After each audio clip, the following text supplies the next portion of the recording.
Cognitive development of intermediate schoolers.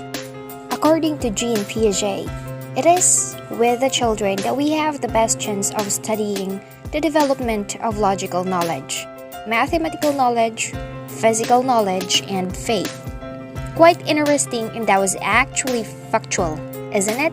Since children in this stage are already in their childhood, rapid development of mental skills is evident, whereas concrete operational thinkers can now organize thoughts effectively, though they can logically perceive and comprehend immediate situations. Most case scenarios, they were able to apply their learned knowledge and ability in some events or situation which they can manipulate. So moving forward, let us identify the initial cognitive characteristics of intermediate schoolers in terms of utilizing their abilities, thinking skills that basically become more effective than their previous years. Schoolwork becomes quite complicated, reading text becomes longer, and solving problems has become a part of their lives. Simply, change is visible and started to mold their academic lives. Let me give you a recap on their initial cognitive characteristics. First, we have reading development, wherein children in this stage is marked by wide application of word attack because of previous thoughts.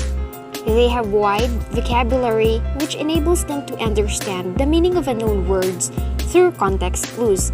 This is what we call the reading to learn stage in reading development. Second is attention. Older children have longer and more flexible attention span compared to younger kids. Their span of attention is dependent on how much is required by the given task. As we can observe in terms of schoolworks, they are more focused and was able to concentrate for a longer period of hours, especially if they're interested in what they are doing. Children at this stage are open to explore new things. Creativity is innate in children. They just need a little guidance and support from parents, teacher, and people around them.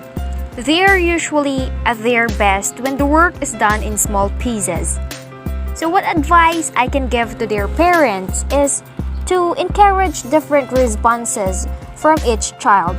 You have to celebrate their uniqueness, break stereotypes, and value the process over product. In this way, we will be able to reduce stress and their anxiety. We just need to support their shared ideas, not only with the teacher or parents, but also with other kids.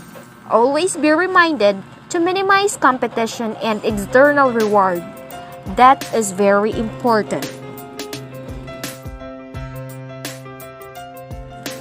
Since children is already on their intermediate stage, physical development includes variety of activities, more complex motor skills, strength, balance, and coordination, small warm-up, progressive activities catering to different growth rates. Cognitive development includes leadership skills, differing reasoning skills, use of analogies and explanation, decision-making and problem-solving opportunities, individual identify, and social comparison. As for the record, we also have the impact of media. We're said to be a dream in every classroom since the 1950s. Television was considered as one of the first technological advancements in schools. The impact of its use and other media like computer has gained popularity because students are given more opportunity to communicate effectively in speech and in writing, to work independently towards each other, be able to use technological tools and develop expertise. Also, be able to analyze problems, set goals, and formulate strategies for achieving those goals. And lastly, to seek out information or skills on their own as needed to meet their goals. Let us discuss what is media and aggression. Violence and aggression are often dubbed as one of the results of media. According to the Public Health Summit in 2000, the following are some of the negative results of media where children increased antisocial and aggressive behavior, suffer from violence. Children may perceive the world as violent and mean, and that might desire to see more violence in entertainment and real life. Why do you think is that? This may be the result in adapting what is seen and what they're exposed with. One of the primary reasons why they'll have this mindset is due to parents' negligence and lack of attention and wisdom. In that case, children will view violence as an acceptable way to settle conflicts, which is obviously inhumane and unacceptable. Do you agree, guys? The school and the home provide children with unlimited access to media. Not only television and computers, but also videos, movies, comic books, and music lyrics. So the responsibility now lies within the parents, teachers, and the whole community. It should be a collective effort among the factors working together to support children in every aspect and development. Having a role model is extremely important for children at this stage of transition, which is from childhood to adolescence. So it gives children and adults to admire and emulate. Role models also provide them with motivation to succeed.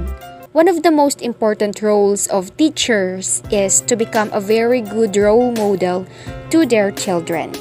So what do you think is the role or the things that teachers must give an attention? So teachers need to be an eager participant in children's growth and development. They must understand how to use the children's natural curiosity to help them make and appreciate developmental leaps in their skills and abilities. So teachers must create an atmosphere where risks can be taken and discoveries made while children remain safe.